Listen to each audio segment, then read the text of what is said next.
Vamos. Le decía la vez pasada, hermano, que íbamos a estar viendo temas sobre los mensajes de las 7 iglesias que el Señor le reveló al apóstol Juan cuando estaba en la isla de Patmos. ¿Se acuerdan? La vez pasada estuvimos viendo cuando Juan estaba en la isla de Patmos, en el capítulo 1, la revelación que él empezó a tener cuando vio a Cristo, hermanos, de una manera glorificada, de una manera ya con toda su gloria. Cuando dice la Biblia que Juan le vio los ojos como ojos de fuego, dice que le vio el rostro como de sol, dice que también le vio los pies como bronce bruñido, dice también que le vio su cabellera blanca como la lana, dice, como la blanca lana. Y podemos ver entonces las características que Juan da sobre Cristo. E incluso miramos el significado de cada una de estas características. Pero a medida que pasaba la revelación, también miramos en las Escrituras que Juan recibió un mensaje para las 7 iglesias de Asia Menor. Y a la primera iglesia que le envían el primer mensaje es a la iglesia de Éfeso. El capítulo 2, vamos a entrar ya en materia esta mañana porque queremos aprovechar el tiempo. En el capítulo 2, versículo 1, podemos ver que el mensaje a la primera iglesia es a la iglesia de Éfeso. Éfeso era una ciudad, probablemente se consideraba una de las ciudades mayores de Asia Menor. De hecho, esta ciudad, hermano, tenía un templo que se llamaba el templo de Artemisa o el templo de Diana. Se cree, hermanos, que este templo, o mejor dicho, esta ciudad, está entre las 7 maravillas del mundo antiguo. Oiga que sé bien qué titular tiene o qué popularidad tiene esta ciudad, que está entre las 7 maravillas del mundo antiguo, la ciudad de Éfeso. De Éfeso. Entonces, el primer mensaje que Dios le envía a la iglesia es a la iglesia de Éfeso. Entonces podemos ver en el capítulo 2, versículo 1, ya para entrar en materia, vamos a leer la palabra del Señor. Apocalipsis capítulo 2, versículo 1. Si hay gente viéndonos, puede usted usar su Biblia si quiere usted, ¿verdad? Es una decisión personal y es importante todo lo que escuchamos corroborarlo con la palabra de Dios. Dice, verso 1: escribe al ángel de la iglesia en Éfeso, el que tiene las 7 estrellas en su diestra, el que anda en medio de los 7 candeleros de oro, dice esto: yo conozco tus obras y tu arduo trabajo y paciencia, y que no puedes soportar a los malos, y has probado a los que se dicen ser apóstoles y no lo son, y los has hallado mentirosos, y has sufrido y has tenido paciencia, y has trabajado arduamente por amor de mi nombre, y no has desmayado. Pero tengo contra ti que has dejado tu primer amor.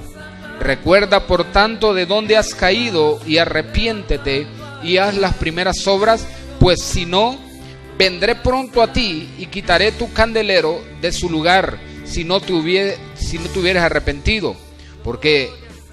Pero tienes esto, que aborreces las obras de los nicolaitas, las cuales yo también aborrezco.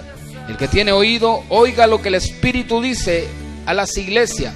Al que venciere le daré a comer el árbol de la vida, el cual está en medio del paraíso de Dios. Vamos a orar. Padre, que estás en los cielos, te damos las gracias esta mañana por el privilegio que nos has dado de poder venir a adorarte, de poder venir a honrar tu nombre, de poder venir a exaltar tu nombre. Creo que lo más grande que podemos hacer en esta tierra es exaltar tu nombre, Señor, es levantar tu nombre en alto, es adorar tu nombre. Padre, te damos las gracias por permitirnos oír tu voz. Gracias por tu palabra, gracias por tu Espíritu Santo. Gracias, Señor amado, por Cristo Jesús, por haber enviado a Jesús a morir por nuestros pecados a la cruz del Calvario. Te damos las gracias, Señor, esta mañana. Te damos la honra, la gloria. Háblanos, Señor, esta mañana. Te rogamos que circuncides nuestro corazón y nuestro oído, que quites la carne, Señor, la carnalidad de nuestro corazón, para poder entender tu palabra en el Espíritu, para poder atesorarla y poder ponerla por obra. En el nombre de Jesús. Amén y amén. Puede tomar asiento, hermano. Le decía, hermano, que esta ciudad se consideraba una de las más grandes de Asia Menor. Por cierto, Éfeso era una de las ciudades, o mejor dicho, la ciudad más cercana a la isla de Patmos, donde Juan se encontraba. Incluso hay una tradición, hermano, que dice que en los últimos años Juan vivió en Éfeso. Juan vivió en Éfeso, incluso con María, la madre de Jesús. Ustedes recuerdan, ¿verdad?, que en la cruz Jesús le dijo a Juan, le dijo a María primero, le dijo: mujer, he ahí tu hijo, y a Juan le dijo: he ahí tu madre. O sea, lo que estaba haciendo Cristo Jesús ahí, hermano, era encargando a Juan a María para que probablemente que la cuidara. Entonces miramos, según la tradición, dice que Juan vivió los últimos años en la ciudad de Éfeso. Eso dice la tradición, hermano. La Biblia no lo dice, pero según la tradición, eso es lo que se considera. Entonces, cuando Juan está en la isla de Patmos y tiene la revelación, a la primera iglesia que él escribe esta carta es la iglesia de Éfeso, ¿verdad? Que todos conocemos el libro de Efesios, ¿verdad? Que es lo mismo, ¿verdad? El libro de Efesios está dedicado a esta iglesia en Éfeso. Entonces, a la primera iglesia que él escribe por más cerca de la isla donde él se encuentra es la iglesia de Éfeso. Le decía que esta ciudad se consideraba, hermano, una de las más grandes de Asia Menor, y también está dentro de las 7 maravillas del mundo antiguo. O sea que era una ciudad fuerte, poderosa, una ciudad que de hecho el apóstol Pablo, dice la Biblia, según el capítulo 19 de Hechos, el apóstol Pablo predicó 3 años, o sea, estuvo en Éfeso 3 años, durante 3 años, ahí predicando la palabra del Señor, e incluso fundó la iglesia de Éfeso. O sea que el apóstol Pablo fue el que estableció la iglesia en Éfeso, pero en esta ocasión es el apóstol Juan el que le está escribiendo a la iglesia de Éfeso. Entonces el mensaje de la iglesia es, con lo primero que empieza, Dios siempre comienza hablándole a su pueblo, hermano, con aliento, con palabras de aliento. Siempre Dios va a ver en la escritura que siempre Dios le habla al mundo primeramente con amor. Dios siempre, cuando se va a referir a un ser humano, Dios siempre cuando se va a referir a una persona, a un grupo, a una institución o a una iglesia que estamos hablando, en el caso del que estamos hablando, siempre Dios se va a referir, hermano, con palabras de amor, con palabras de aliento, con palabras de consuelo. Dios nunca se va a comparar como nosotros aquí terrenales, hermano, hablando de los padres, los que tienen hijos, que cuando se refieren a sus hijos, hermano, solo le hablan golpeado, nunca sale un cariño para ellos, no sale un afecto para ellos. Y por eso los niños crecen, hermano, con un corazón rebelde, ¿verdad? Porque nunca les mostraron amor. Entonces Dios no, Dios primero habla con amor, primero habla con ternura, primero da consuelo. Pero llega un momento que Dios también tiene que aplicar la vara. Y con lo primero que empieza con la iglesia en Éfeso es que le dice: yo conozco tus obras. Solo esta palabra que encabeza este mensaje, es una palabra, hermano, que de repente cualquiera podría decir, bueno, es una palabra de amenaza. No, es como que usted le diga a alguien: yo conozco lo que andas haciendo vos. Como una manera de meter miedo, como una manera de meterle temor a esa persona, a saber en qué andas. No, esta palabra, yo conozco tus obras, podría ser la iniciación de una lista de cosas buenas que esa iglesia tiene. Por ejemplo, con lo primero que empieza, Dios le dice: yo conozco tus obras, y sigue la lista y le dice: yo conozco tu arduo trabajo. La primera lista que le saca de las cosas buenas que esta iglesia tenía, el Señor, hermano, mire, una de las cosas, hermano, que del momento que Dios le manda un mensaje a una iglesia específica, es porque está interesada en ella.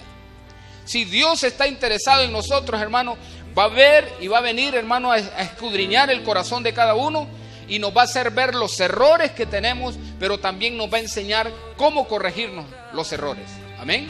Mire qué maravilloso es Dios, hermano. Dios, cuando le mira un error a usted, no lo señala, no lo critica. como nosotros lo hacemos cuando vemos a un hermano fallar, que tiene un error, lo criticamos en vez de enseñarle cómo a salir del error. Dios, hermano, nos hace ver el error, pero también nos enseña cómo corregirnos. Amén. Entonces esta iglesia, en la lista de las cosas buenas que tenía era, primero, trabajaba arduamente. Es un punto muy importante. Trabajaba arduamente. Algo muy importante en la obra de Dios. Se necesita, hermanos, que en la iglesia hayan personas que trabajen arduamente, un trabajo dedicado al 100% a la obra de Dios. Por ejemplo, normalmente en las iglesias son pocas las personas que trabajan al 100% con la iglesia. Algunos trabajan cuando les queda tiempo de sus quehaceres, de sus trabajos, del quehacer de la casa, del estudio, cuando les sobra tiempo de repente de muchas cosas que tienen que hacer en la vida, de un negocio de repente que están administrando. Pero otros no, otros están al 100%. Son aquellas personas que trabajan al 100% en la obra de Dios. Y verdad, y qué excelente que haya gente que trabaje arduamente en la obra de Dios. Amén. Hasta ahí vamos bien. El Señor le dice a esta iglesia: conozco tu trabajo arduo, que el trabajo que tú haces es un trabajo excelente. Está bien hasta ahí. Pero le dice otra cosa, le da otra lista, le dice: conozco también tu paciencia. Miren, esta iglesia tenía paciencia para esperar al Señor. Paciencia, mientras ellos estaban esperando al Señor, hablando de la segunda venida, ellos estaban trabajando mientras esperaban. Nadie que dice que está esperando al Señor no está haciendo nada.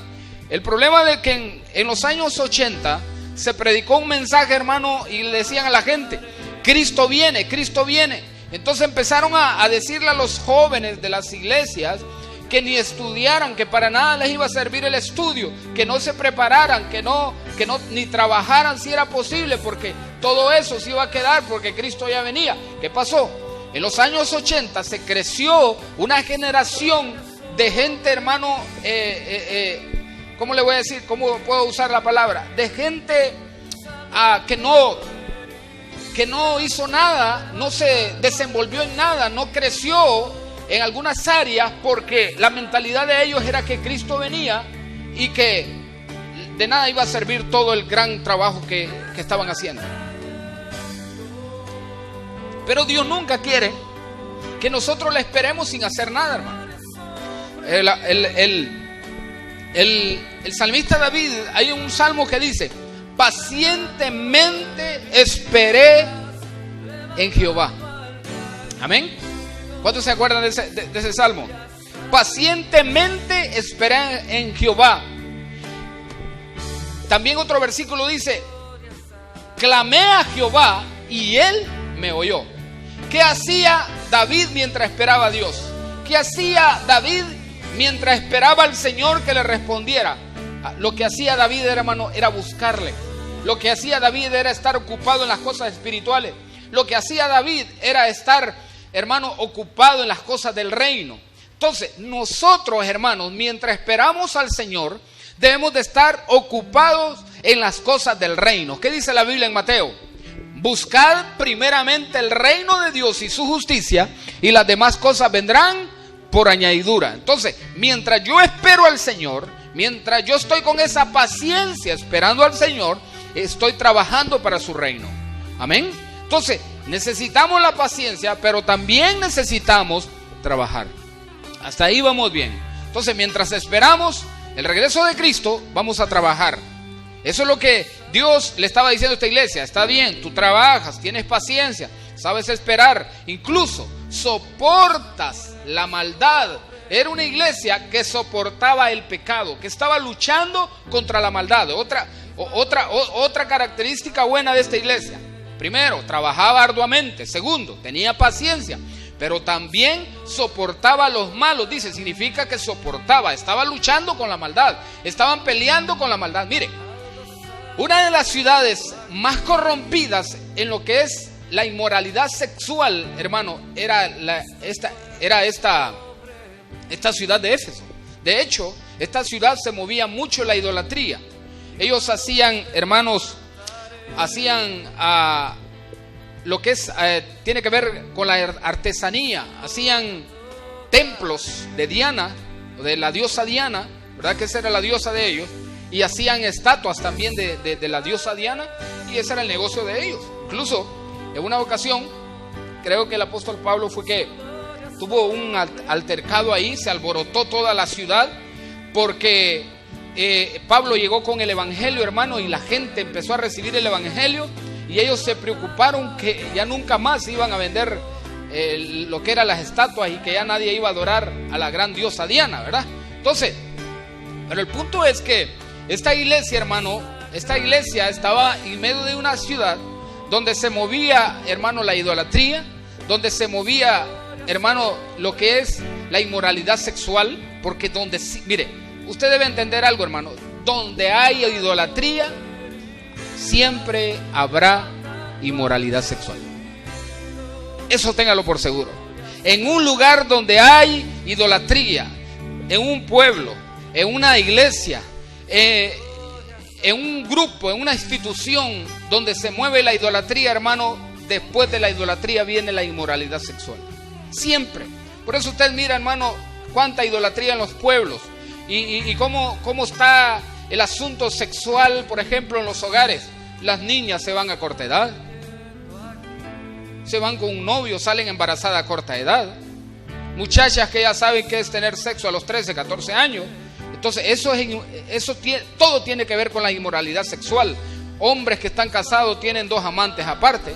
Entonces, ¿por qué? Porque es un pueblo que está controlado por la idolatría, y por la mucha idolatría Satanás tiene controlado los pueblos, incluso las iglesias, y detrás de esa idolatría hay fuerzas demoníacas trabajando y ministrando cualquier tipo de demonio. Por eso nosotros tenemos que cuidarnos de la idolatría. Y esta iglesia, hermano, estaba trabajando tan fuerte en contra de la maldad, en contra de los malos, ¿verdad? En contra del pecado, que al parecer, hermanos, habían descuidado una cierta área de su vida, que ya la vamos a ver. Ahora, vamos a ver entonces, y no es malo pelear contra la maldad, pero debemos de saber, hermanos, que sin Cristo nosotros no podemos vencer. Sin la ayuda de Dios, nosotros no podemos vencer. ¿Qué dice la Biblia, hermano? El capítulo 15, creo, de San Juan. Dice, hermano, yo soy. ¿Quién dice el Señor que Él es? Yo soy. ¿Cuántos han leído el capítulo 15 de San Juan? Dice el Señor en el capítulo 15: yo soy la vid verdadera y mi Padre es el labrador. Todo pámpano que en mí no lleva fruto lo quitará, y todo aquel que lleva fruto lo limpiará para que lleve más fruto. Y ya vosotros estáis limpios por la palabra que os he hablado. Permaneced en mí y yo en vosotros. Como el pámpano no puede llevar fruto por sí mismo si no permanece en la vid, así tampoco vosotros si no permanecéis en mí. Y el versículo 6 dice, el versículo 5: yo soy la vid, vosotros los pámpanos. El que permanece en mí y yo en él, este lleva mucho fruto, porque separado de mí nada podéis hacer. Si ustedes, dice la versión o la versión original, porque ustedes saben, hermanos, que la vid tiene que ver con el tronco. Dice el Señor: si ustedes como ramas se separan de mí, que soy el árbol, que soy el tronco, no pueden dar fruto. Entonces esta iglesia, de alguna manera, estaba soportando la maldad, de alguna manera estaba soportando los malos, pero se estaban descuidando de algunas cosas. Ahora, también esta iglesia tenía una característica. ¿Cuál era esa otra característica? Que ella probaba a los que se decían llamar apóstoles. Ahora, quiere decir que en el tiempo de Juan, cuando Juan escribió esta carta, habían personas que se hacían pasar por discípulos o por apóstoles, como en la actualidad. Hoy en día, hermano, se ha levantado una fiebre de apostolitis o de apóstoles, que ahora todo mundo quiere que le llamen apóstol. Incluso hasta hay personas que hacen broma de eso. Incluso algunos le dicen a su membresía, a sus feligreses, le dicen: ya no me digan pastor, llámenme apóstol, porque yo tengo el llamado de apóstol. Ahora todo el mundo quiere ser apóstol. Y si vamos a entrar, un día vamos a hablar sobre lo que es un estudio sobre el apostolado o sobre el ministerio apóstol, ¿verdad? Porque es un ministerio también, pero no es cualquiera que puede ocupar ese puesto. Porque hoy en día todo mundo, hermano, ya nos estamos quedando sin pastores, solo apóstoles nada más. Ya el mundo cristiano, apóstol fulano, apóstol sutano, ya no hay pastores, nos estamos quedando sin pastores, solo apóstol, apóstol, apóstol. Y no digo que el ministerio es malo, sino que ahora todo el mundo se quiere llamar, y no es así hacia lo loco. Entonces, había un grupo aquí que decían ser apóstoles, pero esta iglesia tenía la capacidad, escuche, de soportar, o mejor dicho, de probar a los que decían ser apóstoles. O sea, tenían la capacidad del discernimiento espiritual. ¿Qué es el discernimiento espiritual? El discernimiento de espíritus. Es discernir quién es de Dios y quién no es de Dios, hermano. Usted en la actualidad, cuando mire un predicador, tiene que tener la capacidad de discernir si es un hijo de Dios o no. Tiene que discernir si es de Dios esa persona de la que está hablando o no. Porque hoy en día, hermano, a veces nosotros le ponemos el oído a todo un mundo. Cualquiera que viene de otro lugar, incluso hay gente, hermano, que vienen a los pueblos a engañar a la gente, a decirle, mira, yo soy fulano de tal, soy predicador tal, me gustaría que me inviten a la iglesia. Y esa gente no se conoce, no sabe de qué trasfondo vienen, quién es su pastor o qué iglesia, cuál es la iglesia donde él se congrega, hermano. Son gente que andan a la deriva, son gente que no tienen ni autoridad sobre ellos, son gente, hermano, que andan más perdidos, como dicen, que una cabra. Entonces nosotros tenemos que tener cuidado, hermano. Mire, yo he sido bien celoso en cuanto a quién vamos a traer aquí. Y usted lo ha visto, ¿verdad? Que casi yo no traigo a nadie a predicar acá. Y cuando he traído gente que conozco. Gente que de verdad incluso los he conocido desde joven, que crecieron conmigo, que se convirtieron ellos también. He traído gente que la conozco del mismo ministerio. Pero cuando a mí me dicen, pastor, fíjese que va a andar un evangelista o va a andar un predicador de tal lugar y va a venir a predicar a tal iglesia, ¿no le gustaría tenerlo usted en la iglesia? Yo le digo, no, a veces uso una excusa, digo, no hay dinero, y es que es cierto, a veces tal vez no hay para ayudarle a esa persona, pero hermano, la razón correcta por la cual yo hago eso es que, hermano, es que hoy en día, hermano, no podemos invitar a cualquiera, porque tenemos que tener cuidado, hermano, a saber esta gente que andarán, y lo que andan nos van a ministrar. Si andan en pecado, hermano, y si andan en cosas ahí raras, eso nos van a ministrar. ¿Me está entendiendo? Entonces, en eso nosotros tenemos que cuidarnos quién es de Dios y quién no es de Dios. Y esta iglesia tenía ese discernimiento espiritual. Y es bueno, hermano. Y es que, mire, hermano, cuando alguien tiene la unción de Dios desde que está predicando, usted lo puede percibir, amén. Si de verdad usted es espiritual, si no lo es, no se va a dar cuenta. Si usted no es espiritual, hermano, hasta la religión más perdida, hermano, alguien le puede estar predicando y usted va a estar diciendo, amén, gloria a Dios, aleluya. Hasta mejor no sigo hablando porque esto va a salir por internet y no va a hacer que me tire encima un montón. Otra cosa que tenía, hermano, esta iglesia, aparte de tener discernimiento espiritual, de probar los apóstoles que no eran, que se decían ser y que no eran, dice que esta iglesia, hermano, era una iglesia sufrida. ¿Por qué una iglesia, hermano, puede ser sufrida? ¿De qué manera puede una iglesia ser sufrida? ¿Alguien me puede decir cómo una iglesia puede sufrir? ¿De qué manera?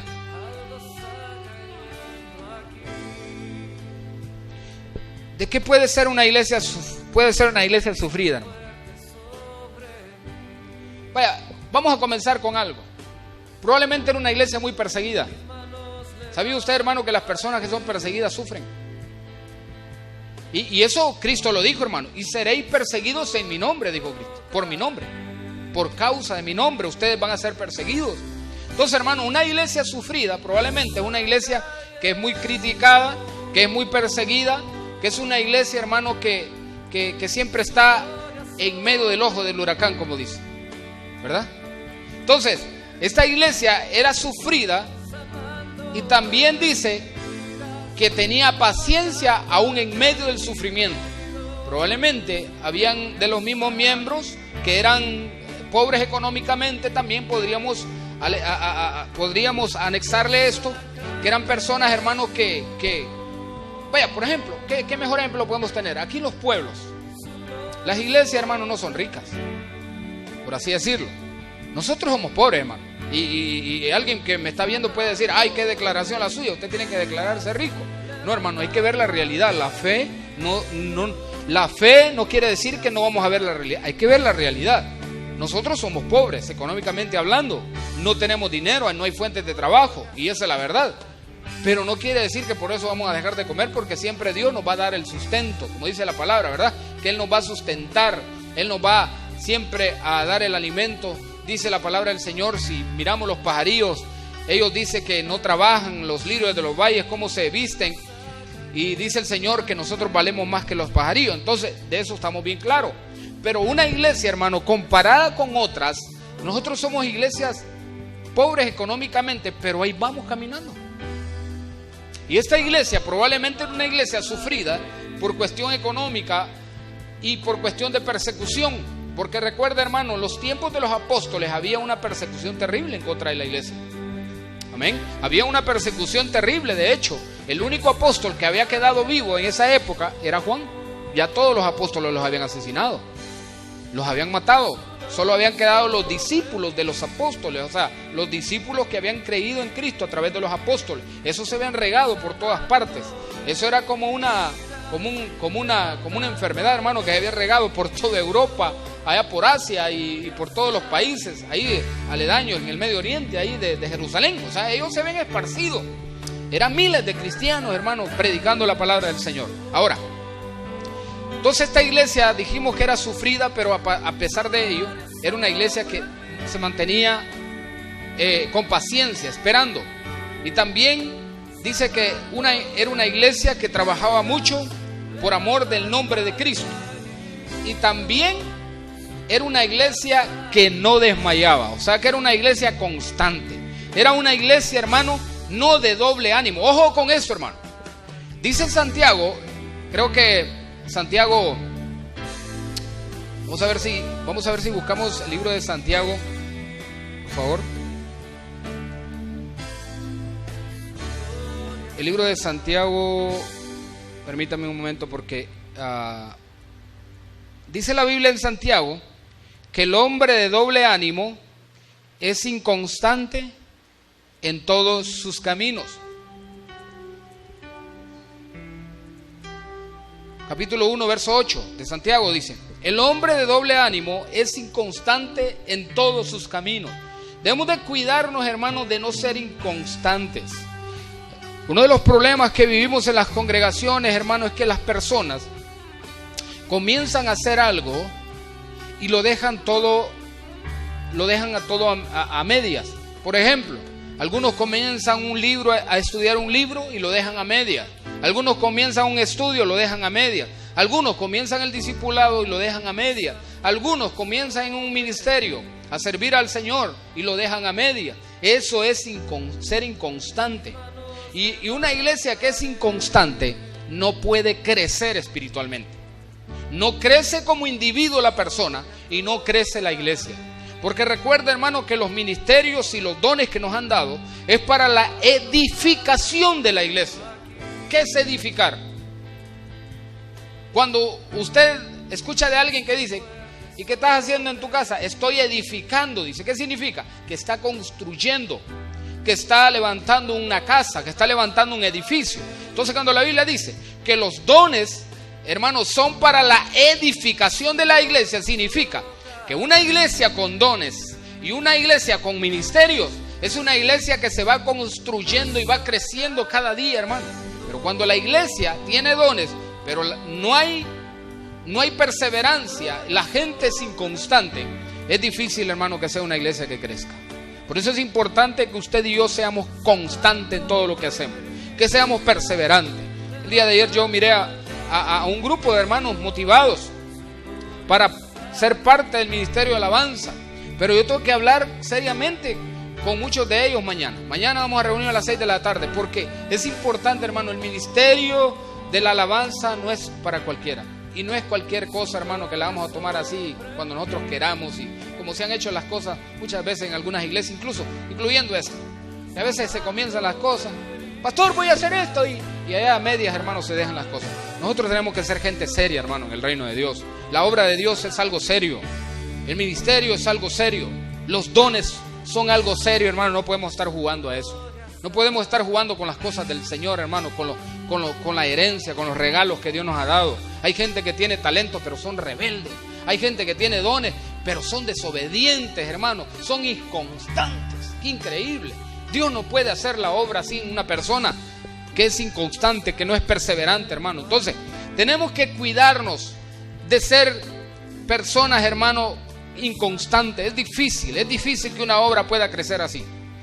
A mí, una de las cosas que me desespera y que me sofoca, como dicen, es la gente inconstante, hermano. La gente inconstante no es segura. La gente que es inconstante no se puede confiar en él o en ella. De hecho, Dios no confía en los inconstantes. Dios no le va a dar algo a usted para que después lo tire a la basura y lo pisotee, hermano. Entonces tenemos que hacernos gente de reino, hermano. Gente que se para firme, dice: aquí voy para adelante y nadie me detiene. Como esta iglesia. Dice que esta iglesia, hermano, no desmayaba. Esta iglesia seguía firme.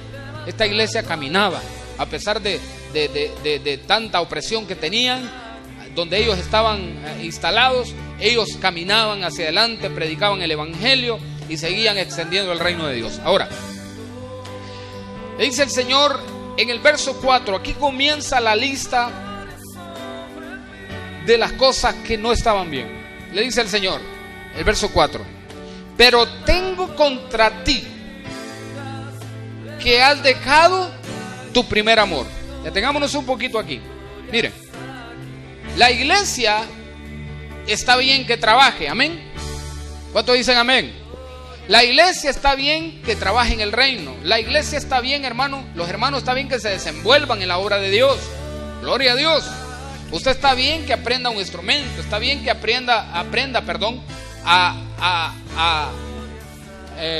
usar su voz para poder, hermano, hacer parte de ese ministerio de alabanza, por ejemplo, corista o no sé. Está bien que usted sirva en la iglesia como ujier. Está bien, o servidor, o diáconos, como dicen en otra iglesia. Está bien que usted sea anciano en la iglesia. Está bien que usted sea tesorero, parte de finanzas. Cualquier trabajo en la obra, excelente. Pero hay una cosa que nosotros no debemos de olvidar, hermano. Que nosotros no podemos trabajar afanadamente en la obra de Dios y olvidarnos del que nos llamó. Porque una de las cosas, hermano, que se ha visto en las congregaciones es que apenas Dios le dio un don a una persona, o apenas le dieron, hermano, un ministerio, ahora esa persona ya no busca a Dios como lo buscaba. Ya no ama a Dios como lo amaba. Ahora ama más el ministerio, ama más el don, ama más el talento que le dieron que la intimidad que tenía con Dios Padre. Entonces, esta iglesia no era que había dejado su primer amor en el sentido de que había un segundo amor. O sea, dejo el primer amor porque caí en la segunda escala del segundo amor. No, sino que esta iglesia ya no amaba con el mismo entusiasmo a Dios. ¿Me está entendiendo? Ya no amaban a Dios con la misma pasión que cuando lo conocieron. Y eso es peligroso para todos nosotros, hermano. Y yo le hago esta pregunta hoy: ¿ama al Señor usted como lo amó la primera vez cuando lo conoció? Y es una pregunta que nosotros deberíamos de hacernos un análisis y decir: ¿será que yo amo a Dios de igual manera o quizás hasta más como la primera vez que lo amé? La primera vez que me entregué, la primera vez que sentí esa pasión por Él, que solo quería estar adorándole, que solo quería estar alabándole, sirviéndole con todo corazón, con todo amor, con toda pasión, aunque me faltaba conocimiento, pero todo lo que hacía lo hacía con pasión. Ahora tenemos conocimiento, pero ya se acabó la pasión. Qué bueno es tener conocimiento, hermano, excelente. ¿Y la pasión dónde está? Si usted tiene conocimiento, la pasión es como el motor para hacer caminar el conocimiento. Si yo tengo conocimiento, la pasión me va a ayudar a poder hacer caminar ese conocimiento que tengo en el reino de Dios o en la misma obra de Dios. Si no, a nosotros se nos acaba la pasión por Cristo, hermano, el trabajo que hacemos, podemos sudar la gota gorda, como dicen, pero si no hay pasión en lo que hacemos, hermano, eso no nos sirve.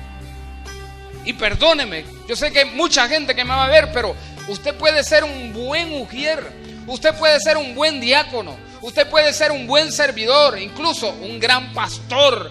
Usted puede ser, hermano, una persona grande en el ministerio, pero si no tiene ya pasión por Dios, de nada sirve todo. Su trabajo, su paciencia, si el amor se le acabó, hermano, si ya no ama a Dios como lo amaba, tenía que amarlo, o lo amaba antes, ya todo lo que hace, hermano, es como metal que resuena nada más, sin sonido alguno, sin melodía alguna. Ya es algo, ya es algo, hermano, como quien dice, se convierte en una rutina simplemente.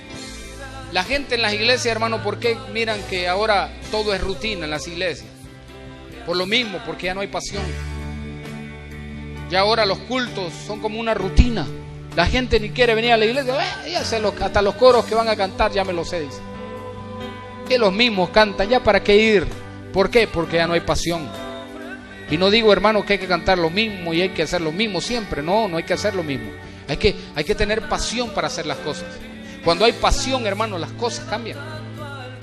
Cristo murió por pasión a la humanidad. Cristo no murió por lástima a la humanidad. Cristo no vino y dijo, bueno, mis chiquilines, voy a morir por ustedes porque les siento lástima. Dijo, voy a morir por ustedes porque los amo, porque hay una pasión dentro de mí que me dice que ustedes me necesitan a mí y que necesito morir por ustedes. Y así fue, hermano. Por esa pasión de Cristo fue que Él murió ahí en la cruz por toda la humanidad. Nosotros tenemos que tener pasión por los demás, pasión por el prójimo, pasión por Dios sobre todo. Tenemos que amar a Dios. Esta iglesia, hermano, aunque tenía mucha paciencia, aunque trabajaba arduamente, aunque soportaba la maldad, aunque probaba a los que se llamaban ser siervos de Dios, esta iglesia, hermano, había abandonado esa entrega. Y es que cuando nosotros abandonamos esa entrega, hermano, cuando nosotros abandonamos esa intimidad, las cosas no nos va a ir bien, créamelo. Nos vamos a sentir frustrados muchas veces, nos vamos a sentir atribulados, nos vamos a sentir, hermanos, depresivos y cuantas cosas que nos vienen encima. ¿Por qué? Porque el dejar la intimidad con el Padre, hermano, es como perderlo todo. Por eso Cristo decía, sin mí nada podéis hacer. Si yo no estoy amando al Señor como tengo que amarlo, hermano, todo lo que hago, lo voy a ver que lo hago y que es en vano. Pero cuando hago las cosas con pasión, créame que voy a ver hasta frutos de lo que yo hago. Porque a veces nos frustramos, no vemos fruto en lo que hacemos. Probablemente ya no está la misma pasión. Ahora más bien necesito que me rueguen para hacer las cosas, necesito que me obliguen, necesito que el pastor ahí esté imponiendo las cosas. Hermano, usted no necesita que el pastor le esté imponiendo nada. Nosotros no somos, hermanos, no somos sus jefes. Nosotros somos nada más sus colaboradores, consiervos mismos de ustedes. Quizás tenemos un ministerio encima de nuestras espaldas, pero nosotros no los obligamos a que hagan las cosas. Si usted ama a Dios, va a hacer las cosas. Si no, no la va a hacer nunca. ¿Me entiende? En las iglesias, hermano, las personas hacen las cosas por dos razones. Una, porque aman a Dios, y otros porque les imponen, porque otros se sienten obligados. Hermano, esa segunda usted descártela de su vida. Usted debe de servir a Dios por amor. Por amor. ¿Por qué esperar que el pastor tenga que decir las cosas? Usted ya sabe lo que tiene que hacer, servir a Dios. Donde Dios le diga que tiene que servir, donde el Espíritu Santo le revele a su corazón cuál es la carga que usted siente hacia qué ministerio, qué me gustaría hacer en la iglesia a mí. Esa inclinación usted tiene que sentirla. Porque yo le puedo decir, hermano, haga esto, haga lo otro, y si no es su llamado, y si no son los dones que Dios le tiene, yo me puedo equivocar también. También tengo que tener discernimiento espiritual como pastor para poder hacer eso. Pero también la persona, el que va a servir, tiene que saber cuál es el área donde Dios lo está llamando. Si de verdad tiene una relación personal e íntima con Dios, Dios le va a revelar qué es lo que Él quiere para usted y qué es lo que quiere Él que usted haga por Él. Entonces, Dios le va a revelar, Dios le va a mostrar a través de la palabra, a través de un sueño, a través de una visión o a través, hermano, de la vida diaria, de esa inclinación. Pastor, viera cuando yo miro un pobre, cómo me mueve mi corazón y siento esa pasión por los pobres. Usted ha sido llamado para servir a los pobres. Pastor, viera cuando yo veo a una persona que no conoce de Cristo, yo quisiera hablarle, pero no hay yo cómo hablarle. Usted de repente tiene ministerio evangelista. Pastor, viera cuando yo veo a la gente enferma, si quisiera tener el poder para sanarlo. Hermano, probablemente usted tenga el don de sanidad y tiene que orar por los enfermos. Entonces, todos vamos descubriendo en el camino, hermano, qué es lo que Dios tiene para cada uno. Pero no debemos de perder la pasión, hermano. Es que yo no entiendo cómo hay gente que ha dejado de servir, hermano. O otros sirven, pero ya no hay pasión. Y otros, el extremo de que perdieron la pasión, ya ahora ni sirven. Porque perdieron ese gozo, perdieron el amor que le tenían a Dios. O probablemente ya no aman a Dios como lo deberían de amar. Ahora, esta iglesia también tenía otro problema, hermano. Era una iglesia que no se arrepentía. ¿Cómo así, pastor? Dice aquí el versículo 5.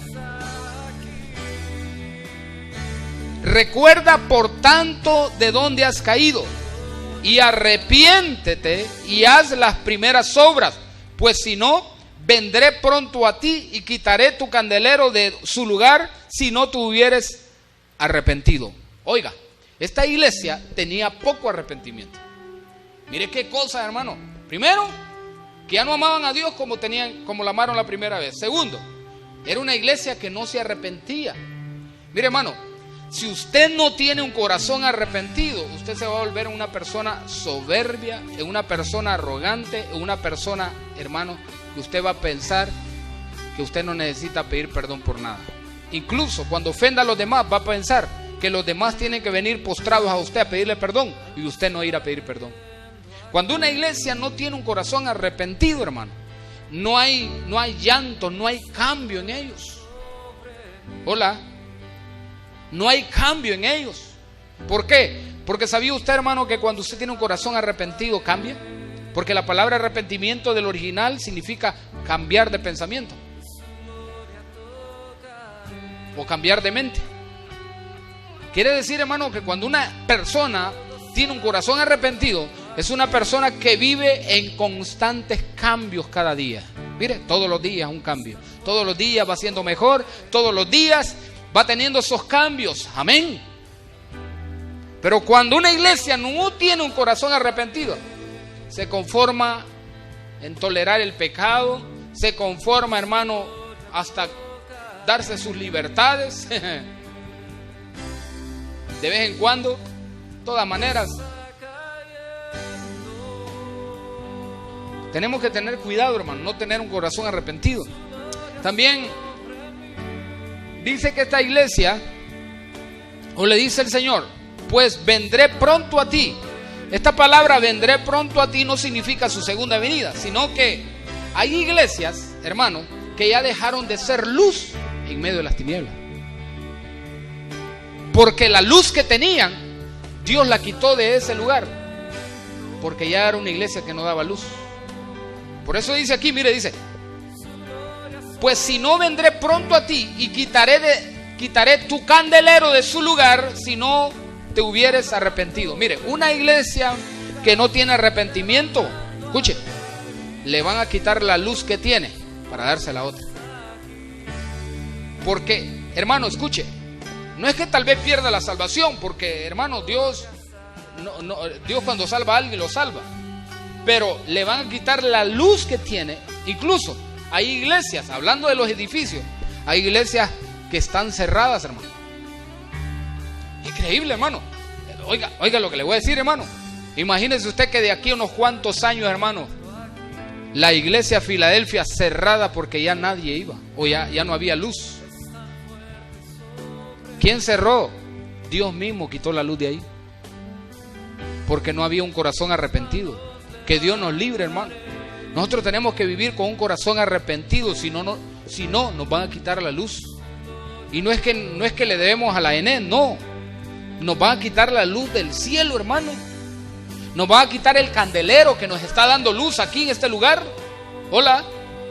Nos van a quitar, hermano, el candelero que da la luz de Cristo. La luz que nos alumbra a nosotros y que nosotros podemos alumbrar a los demás. Si ya no estamos alumbrando, pongámonos pilas. ¿Y cómo podemos alumbrar a otros? Cuando la gente nos ve y somos testimonios vivos para ellos, y dice la gente: yo quiero servir a Dios, quiero ir a la iglesia donde este va, porque este tiene algo que yo no tengo. Esa es la luz. Vosotros sois la luz del mundo, dijo Cristo. Nosotros somos la luz del mundo, pero necesitamos la luz de Cristo, que está representada en el candelero que hay aquí, para poder alumbrar. Y si no tenemos un corazón arrepentido, nos lo van a quitar, hermano. Yo conozco iglesias que las cerraron. Algunos pueblos, incluso aquí aledaños, hay iglesias que están cerradas. ¿Por qué? Ya no había luz, hermano.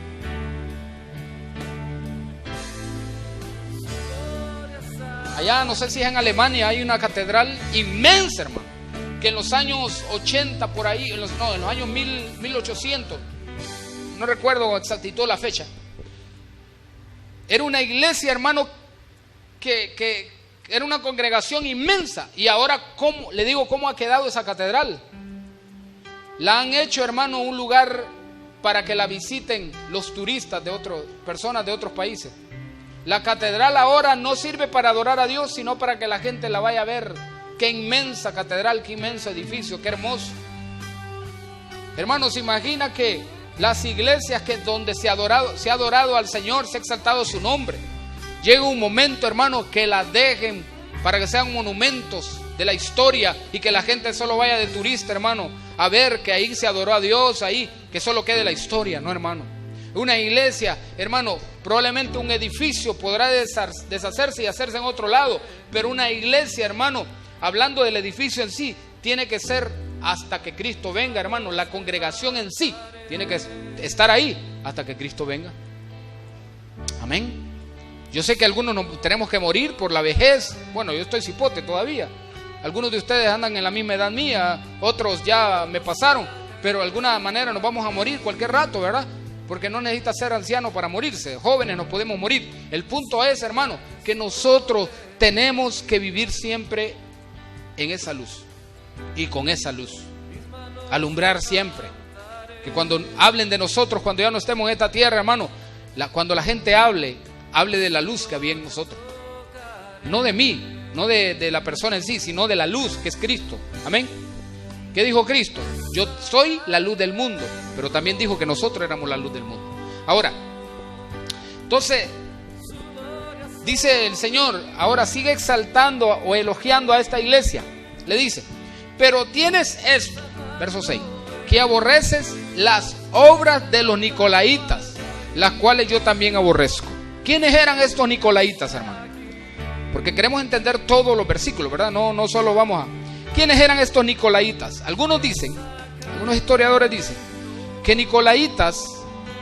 estos nicolaitas fueron personas que surgieron de Nicolás. ¿Quién era Nicolás? ¿Se acuerdan de los 7 diáconos ustedes que escogieron en el capítulo libro de Hechos, capítulo 7, si no me equivoco,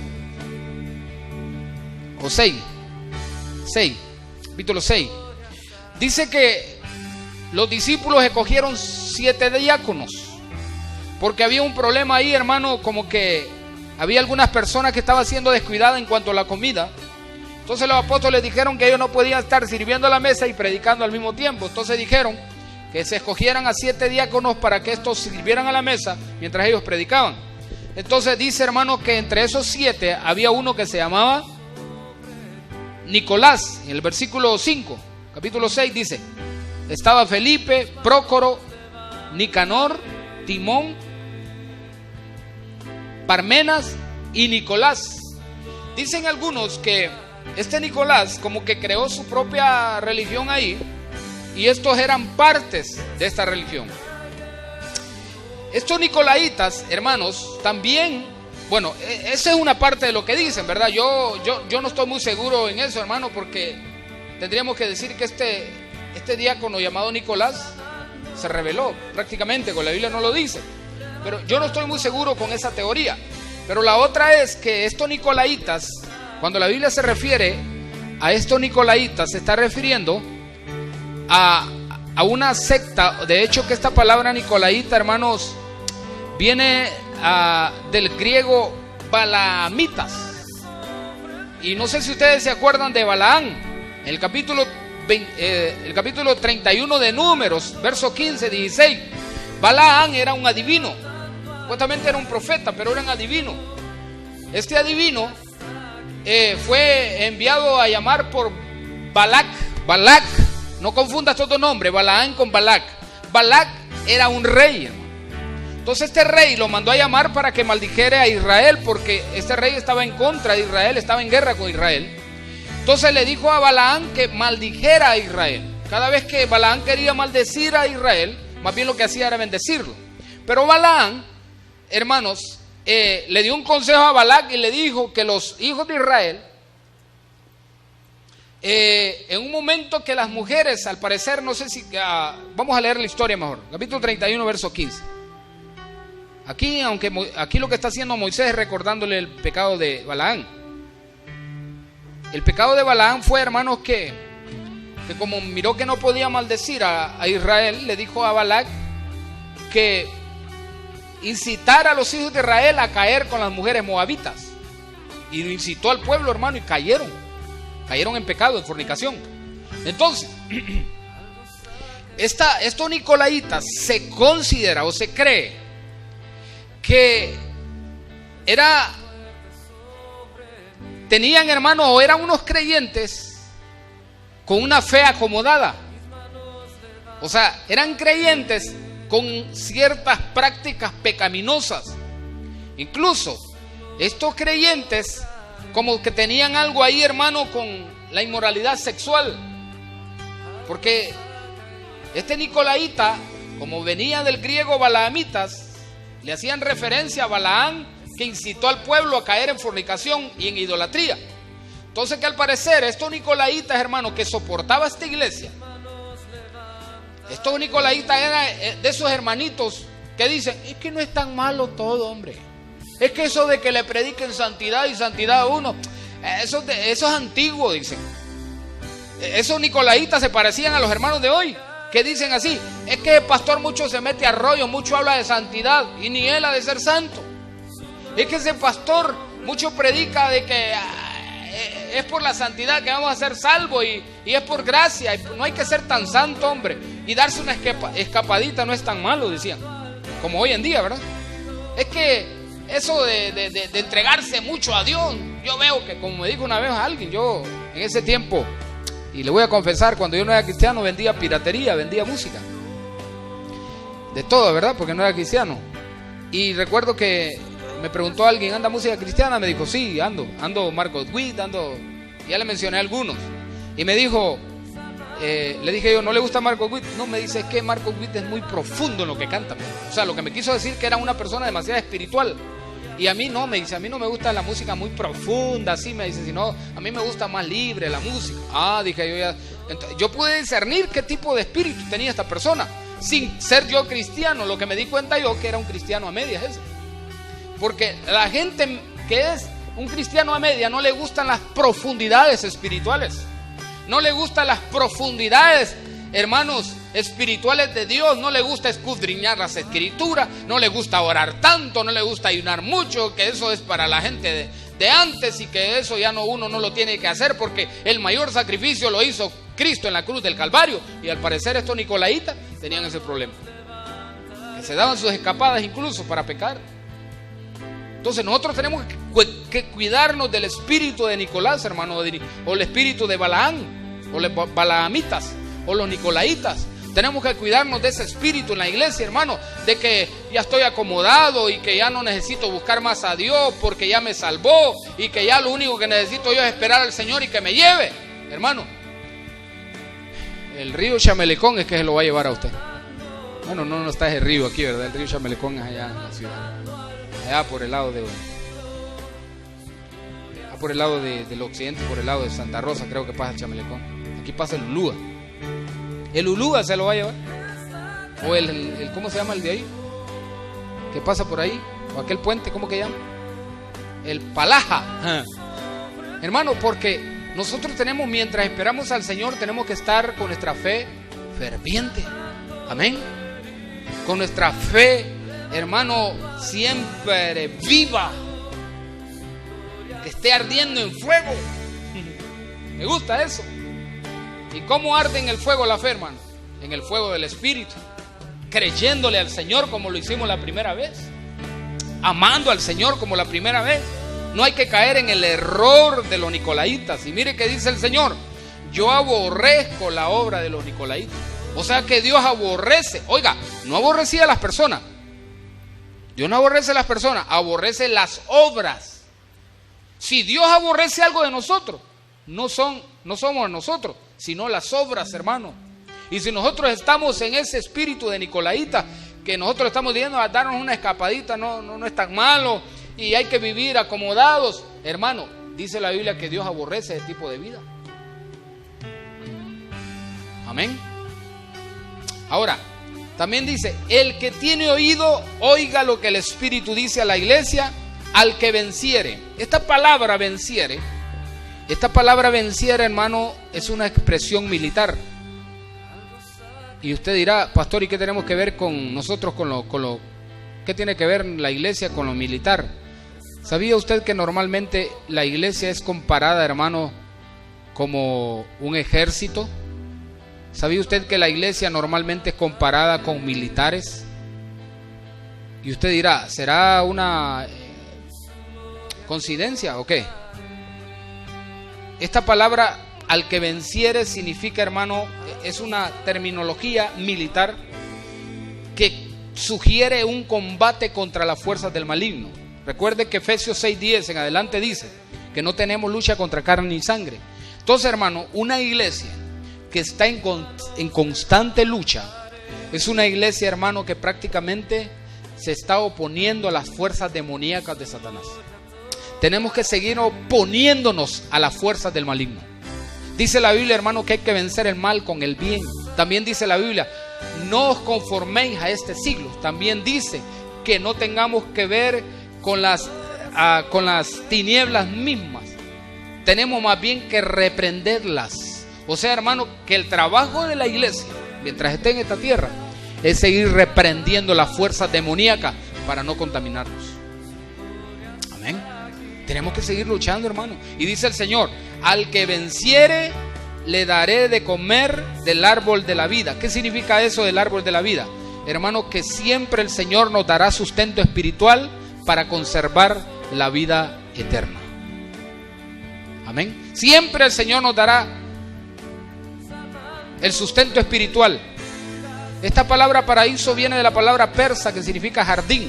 Jardín, hermano, que todos sabemos que tiene que ver con el paraíso, ¿verdad?, que Adán y Eva recibieron. También en Lucas 23:43 el Señor le prometió al ladrón y le dijo: hoy mismo estarás conmigo en el paraíso. Entonces quiere decir, hermano, cuando el Señor dice: al que venciere, le daré de comer del árbol de la vida, significa que nos va a estar sustentando espiritualmente para conservarnos para la vida eterna. Y cuando estemos allá en el paraíso, hermano, vamos a poder de verdad disfrutar ya definitivamente, sin espejo, sin velo, del árbol de la vida que dice Juan que lo vio en el cielo, en la tierra nueva y el cielo nuevo. El árbol de la vida, dice, está ahí, que vamos a poder comer. Que también el árbol de la vida es Cristo. Dice Cristo: yo soy el árbol, yo soy el pan de vida. También dijo que Él era el árbol. Entonces a Cristo se le representa como el árbol de la vida también, porque Él es el que da vida. El que cree en mí tiene la vida eterna, dijo Cristo. Entonces, lo que necesitamos es seguir creyendo, hermanos, seguir creyendo en el Señor y mantenernos perseverando, ser estables en la vida espiritual. No hay que ser fluctuante, hermanos. Trabajemos en lo que podamos en la obra de Dios, pero sin perder el entusiasmo hacia Dios, sin perder el amor hacia Dios, sin perder la pasión hacia Dios. Porque acabamos de criticar esta iglesia mientras predicábamos, ¿verdad? Una crítica no condenatoria, sino criticamos a la iglesia para agarrarlo nosotros. Entonces, hermanos, pero nos puede pasar también a nosotros. Ahora, si el Señor le tocara enviarnos una carta hoy, ¿qué nos enviaría a decir, hermano? No quiero ni pensarlo. Pero yo creo, hermano, que aquí el Señor diría: tengo unas cuantas cositas. ¿Cómo que cuantas cositas? Muchas cositas contra ti. Ay. Hay que agarrarse, ¿verdad? Y decir: Señor, no, por favor, trata de hablarme más tranquilo, porque siento que me vas a fulminar. Imagínese, hermano. Pero lo bueno del Señor es que primero lo alaba a uno, ¿va? Primero se lo lleva ahí, lo elogia primero, le dice las cosas buenas que ha estado haciendo, pero después, mire, pero esto es lo que está contra tuya. Entonces, hermano, tenemos que buscar a Dios cada día para que no haya nada, incluso que Dios tenga en contra de nosotros, hermano. Amén. Para que nos vaya bien en la vida, hermano, y podamos ser prosperados, como le dijeron a Josué. Le dijeron a Josué: no te apartes de esta ley ni a izquierda ni a derecha, y serás prosperado en todos tus caminos. Amén. Queremos ser prosperados en todos nuestros caminos, hermano. No nos apartemos de amar a Dios y no nos apartemos de amar su palabra. Amén. Y créame que nos va a ir bien en todo lo que emprendamos. Póngase de pie, vamos a orar. Amantísimo Dios, que estás en la gloria esta mañana, te damos las gracias por el privilegio que nos has dado de poder escuchar tu palabra, Señor. Gracias por la gente que nos vio. Bendigo la vida de cada uno por nombre, los que nos vieron a través de Canal 38, Señor, y los que nos van a ver a través de Canal 63, Filadelfia Visión, allá en el sector de Las Brisas, y todos los sectores aledaños a esta colonia. Señor, bendecimos la vida de cada uno, bendecimos la gente que nos verá a través de internet, en el nombre de Jesús, y declaramos, Dios, que tú tienes cosas grandes para cada uno, y oramos, Señor, para que seamos una iglesia despierta, llena de la unción de tu Espíritu Santo, llena del poder, del fuego de Dios, Señor, en el nombre de Jesús, y que no seamos una iglesia muerta y una iglesia que ha perdido la pasión y el entusiasmo hacia ti y el amor hacia ti, Señor, en el nombre de Jesús. Ayúdanos cada día, danos la fuerza, danos el deseo de seguir adelante, Padre, en el nombre de Jesús. Amén y amén. Denle un fuerte aplauso al Señor esta mañana. Bendecimos a la gente que nos vio. Buenos días y pasen feliz día.